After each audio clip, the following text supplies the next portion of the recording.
Thomas डर जाते हैं क्योंकि उस बंगले में उनके अलावा कोई नहीं था। आखिरकार कौन थी वो औरत जिसकी आवाज आ रही थी रोने की? हैरी और थॉमस जिस तरफ से आवाज आ रही थी वो लोग उस तरफ जाते हैं। उन्हें एक औरत दिखाई देती है जिसने दुल्हन का जोड़ा पहना था। दुल्हन के जोड़े में बैठी हुई औरत को दोनों देख के डर जाते हैं। हैरी हकला के पूछता है, एक्सक्यूज मी, आप कौन हैं और आप इस बंगले में क्या कर रही हैं?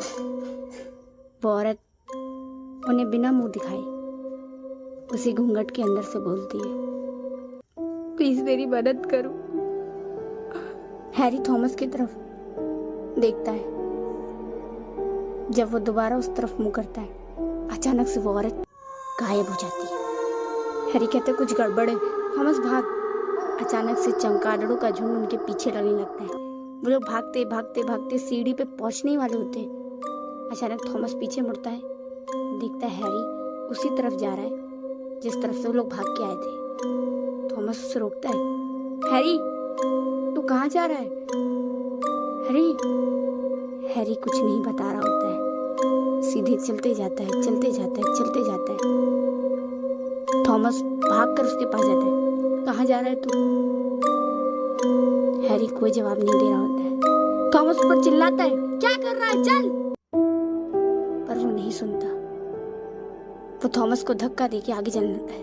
थॉमस उसे रोकता है, रोकता है, रोकता है, पर हैरी उसकी नहीं सुनता। अचानक हैरी एक रूम के अंदर जाने लगता है। थॉमस उसे रोकता ही है कि थॉमस के मुंह पे दरवाजा बंद हो जाता है।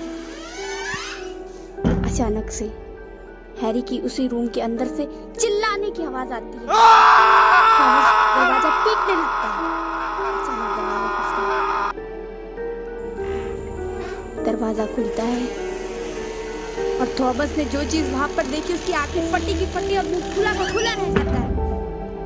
उसके सामने जो चीज देखी उसके पैरों तले जमीन खिसक जाती है।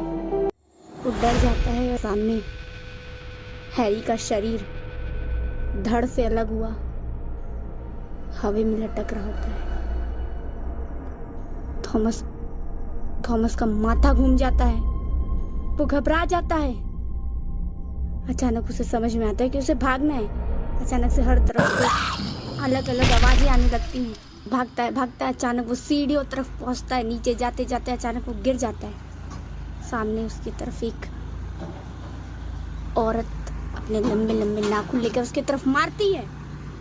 थॉमस उस नाखूनों से बचकर भागता और एक दीवार से लड़कर बेहोश हो जाता है। कुछ घंटों बाद थॉमस को होश आता है। थॉमस सोचने लगता है कि क्या हो रहा है। थॉमस के सर पे दर्द हो रहा होता है। वो आसपास देखता है तो वो हवेली के बाहर होता है। उसे कुछ समझ नहीं आ रहा था कि वो बाहर क्या कर रहा है। अचानक उसे कल रात का सब कुछ याद आता है और उसे ये भी समझ में आता है कि अब हैरी इस दुनिया में नहीं है।